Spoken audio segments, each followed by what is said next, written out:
Hello and welcome to the Coaching Crowd podcast with me, Zoe Hawkins, and my friend and co-host Jo Wheatley. Hi, everybody. We're talking to you today about coaching using constellations. And we're talking to you about this because it's a tool I love to use, or an approach that I love to use in my coaching work, both one-to-one and group coaching. It is engaging with our coachee and helping them to engage with the system and the wider relationships in their life, which is so important to consider when we're supporting clients or coachees to achieve their goals. And it's a way for you to get creative in your coaching too, which is something that we always encourage, because different clients have different preferences, different ways of processing their experience, both in the here and now, from the past, and also as they look towards the future. Yeah, and I remember it was you, I think, that introduced me to Constellations a number of years ago when we went on I think it was either a taster day or a day's course with John Whittington, who has a great book around constellations, which we'll reference in the show notes for you. And I remember thinking, what a load of nonsense. It was that kind of like at the point in time where I was probably quite reserved with my coaching and a little bit more unsure of what I saw to be quite out there techniques. But actually on the program, what I experienced was something really powerful about constellations. So probably best if we start with what is a constellation. And as you said, Jo, it's about taking the systemic lens. And a constellation is about creating a map of really the internal workings of your mind in the context of your goal. So if we talk through a typical constellation using objects, for example, you may invite the client to collect different objects from around their space, or they may have a set of objects that they use. On this particular course, we had wooden figurines of all different sorts of shapes and sizes, and a board that we could plot this constellation on. And you think about your goal, and then you're invited to place yourself on the board or on a space in front of you in relation to where you're at in the context of your goal. And then you can start to plot in all sorts of things, really. It might be the situations that are happening around the context of your goal. It may be the different players, the people, the events. It may be the emotions, but you start to create a visual map of what is happening in the context of your goal. How else would you explain it, Jo? What would you build on?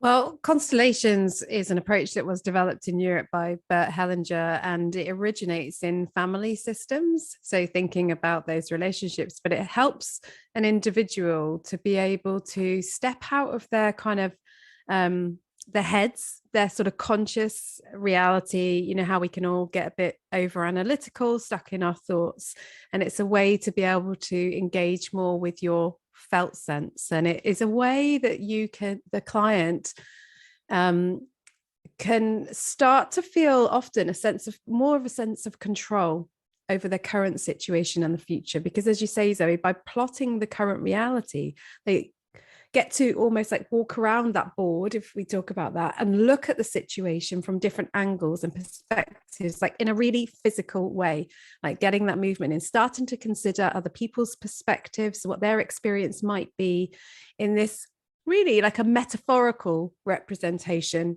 of the reality. And the great thing about these little wooden items are that you can then invite the client to move them into a position that represents what they would like to be experiencing or where they would like to get to. And then as the coach, helping the client to explore what impact does that have? How do they feel about that? Are there any pieces that would like to talk to one another? What would they like to say? And it really helps the client to engage, I think, more with that kind of gut feel response, because they're questions and things that you're doing with your clients that your clients probably have not done for themselves.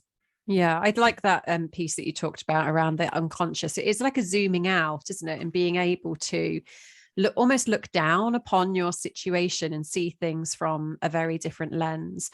And the power isn't just in the plotting, of course, it's in the facilitation of what you do with that conversation. So when you have a constellation mapped out, as the facilitator, you'll ask questions like, tell me about where you've placed yourself. What's relevant about that? What are you seeing, hearing, and experiencing from that position? So you'll be the person who is facilitating the value in the conversation that you can get from being able to map out a constellation. And of course, doing it physically is just one way that you can map that out. So you can also draw a constellation on a piece of paper, and you may choose to draw a square or a circle or something which is your boundary, and then start to draw in the different players, events, people, emotions, whatever, however you want to facilitate the mapping of that constellation. And there are some really important considerations when we think about, like, the plotting is a way to acknowledge the reality in a system. And there's a lot of thinking that the system has a natural force or forces at play. Like, so if you think about the relationships, if you think about a workplace dynamic or situation, let's say, that a client brings, and there will be forces at play because the system likes to kind of keep things in balance. And so there's thinking that says that the system, the reality, needs to be acknowledged in order for it to be able to change.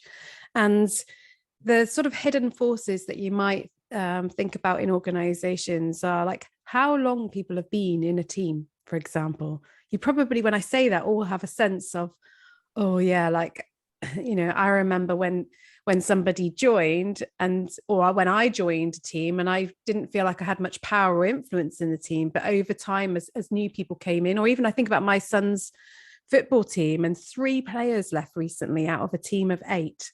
And that was a real shock. Everybody experienced this like reverberation, and are other people going to leave because all this energy was exiting? And then we've had new players come in. And so my son has gone from feeling a little bit on the outside because he was the newest, to now feeling a bit, wide shouldered. And, I'm part of not the originals, but the latest, version of it. And that does have a real impact. And I do think that happens in organizations as well.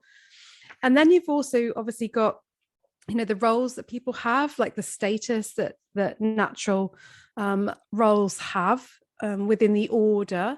And then also that desire for like the communication within teams. So there's lots of things to consider. And you can do the desktop version, as you've described, Zoe, like, placing things in, and I've done it before, as you say, where in person, getting people to get things out of their bag, or, in a virtual world, what's on their desk or around them that represents that. So it might be themselves, might be something that represents their boss, but I've also been involved in very powerful experiences of in-person constellations. And that's where an individual chooses other people, so this would be a group experience, to represent the people or the things. Like, so for example, joy, I think I represented one time, and you see it placed out with people. The power and the emotion that gets created, and the ability for the different individuals to be able to really channel the coachee's experience when they have no knowledge of the individual, is absolutely fascinating. And you're talking there about kind of using embodiment and somatic senses, which of course can be, deep areas of interest for different coaches. So it's a great blend of different skills and senses that you can bring into coaching. And I think what's great about working with constellations is it really ignites a different energy in the coaching. So you can, as you said before, Jo, you can get creative. So this can really appeal to visual learners if you're doing it creatively and drawing things out. It can really appeal to kinesthetic learners because there's those tactile pieces that you can actually pick up and put down and move around. But that can also be helpful for people who are more kind of auditory digital, who have an internal self-talk, because it gets them out of the thinking and the talking, and breaks like a habit or a pattern to be able to access your challenge or your aspiration through a different doorway. So it's a way to really change up the energy in your coaching. So if your client is getting stuck, so you're trying different things and you're circling around the same topic and the work that you've done hasn't really worked, then a change in energy in the coaching can really help to facilitate a movement. So, think about how you can go and read around constellations or get some training around constellations so that you have the capacity to be able to radically shift in the way that you are approaching the work you're doing with your client, to give more options and access to new perspectives. And as a coach, I think taking or some of inspiration from some of the principles of constellations, and maybe introducing it or offering it to a client in the situations like as you described there, Zoe. For me, the impact can be moving the coaching from like 1D into 3D or 4D, because often our clients come because they're stuck in, it's almost like they're looking at another individual. Let's say if it's a conflict or a tension in a relationship type situation, or they see obstacles. The obstacles are often related to, in some way, to other people, but they see it as like themselves versus others, rather than when you start to work with a constellation or help them to create that constellation, it really helps them to explore the possibility that everything is connected to everything else. And not only that, but to illuminate hidden dynamics. So it sort of moves it beyond, me in conversation with another person to how come that person is showing up in that way? What are the other influences on them? And what are the influences on me? Do I always experience this kind of thing in this way? Or are there other forces at work here that I perhaps haven't considered? And if I become aware, or, increase my awareness to these other possibilities, then how many more options does that give me? And how does that support me in flexibility of my own behavior, getting to know myself more, and helping me to get to a decision as to what I want to do next within this. So it does really help to create that internal map, or the map of the system, and then the coach is there to help the client to navigate through that in the best way for them.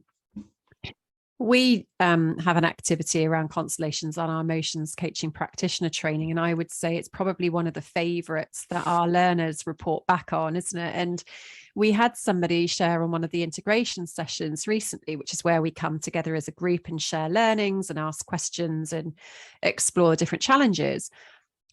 This particular coach had begun using it in the intake session. I thought, what an amazing idea to be able to work with your client in the early stages of, this, in this particular instance, emotions coaching, to be able to take a map of where the client is at and help the client to appreciate and understand where they're at and where they want to go.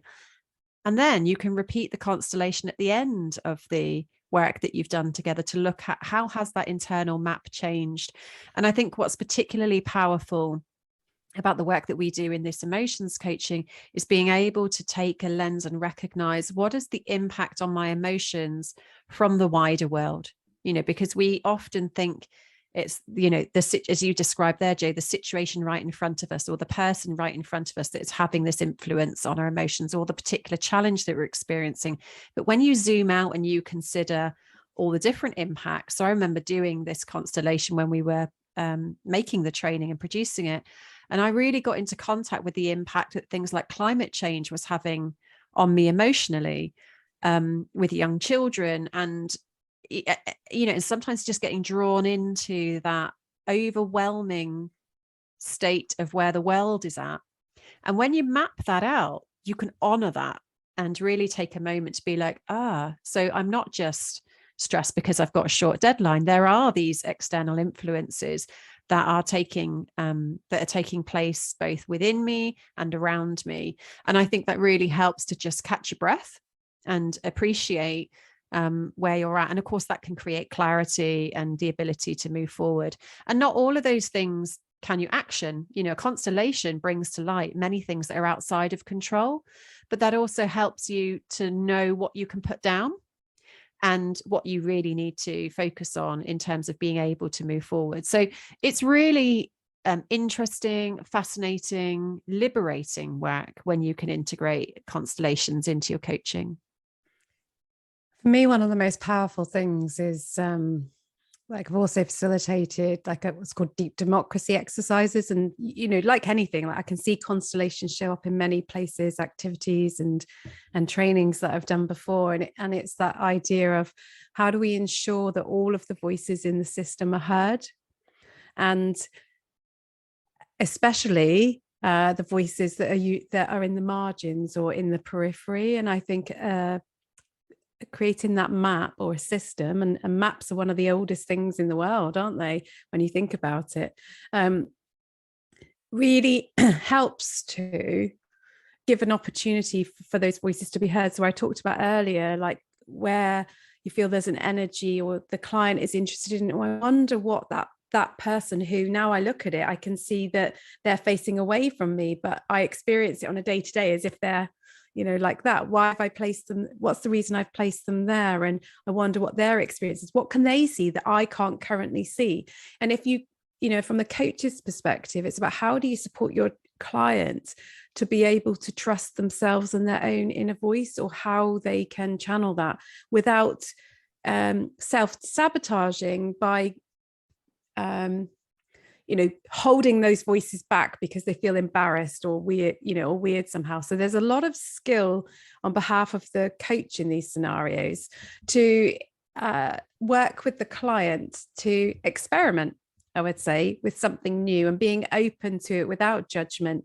Just see what comes up and where they can go from it. And where clients get stuck with words, you might be asking them questions and you just sense that they're stuck and the words aren't coming.